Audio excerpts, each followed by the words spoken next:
चारों ओर घूमी आइली शांति न पवली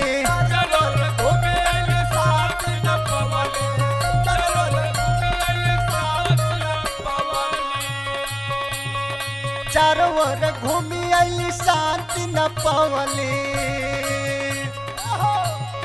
भटकत रही चहुओर यीशु के शरणिया में अइली यीशु के शरणिया में अइली खुश भइले मनवा मोर यीशु के शरणिया में अइली अरे खुश भइले मनवा मोर यीशु के शरणिया में अरे खुश भइले मनवा मोर चारों ओर घूमी आइली शांति न पवली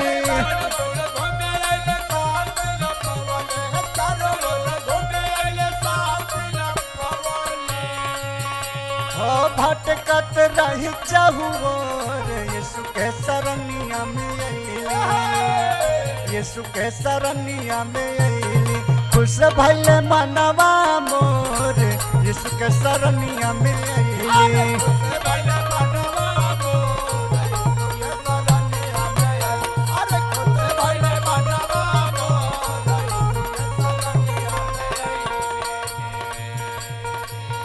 यीशु मनई के रूप में अवतार लिहले हो यीशु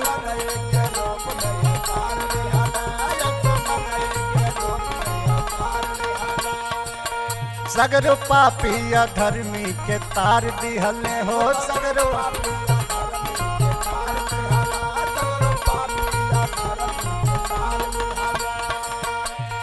मरियम के गोदिया में पैदा भइले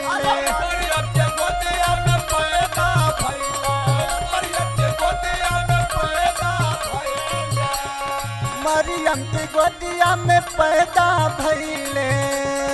चारों ओर भइले जोर यीशु के शरणिया में अइली यीशु के शरणिया में अइली खुश भइले मनवा मोर यीशु के शरणिया में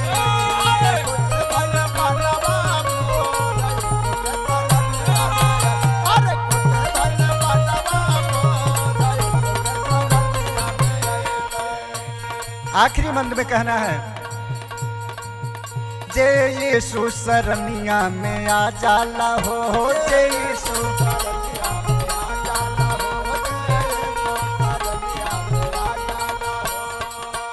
उनके नमवे में चंगाई पा जाला हो उनके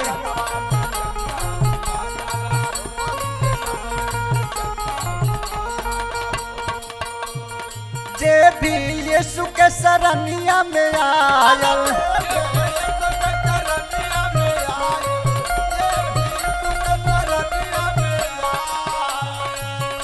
हो जे भी यीशु के शरणिया में आयल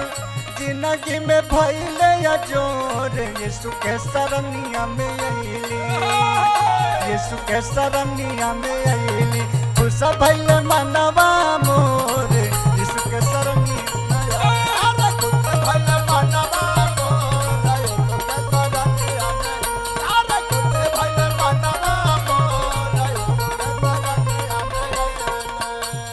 चारों ओर घूमी आइली शांति न पवली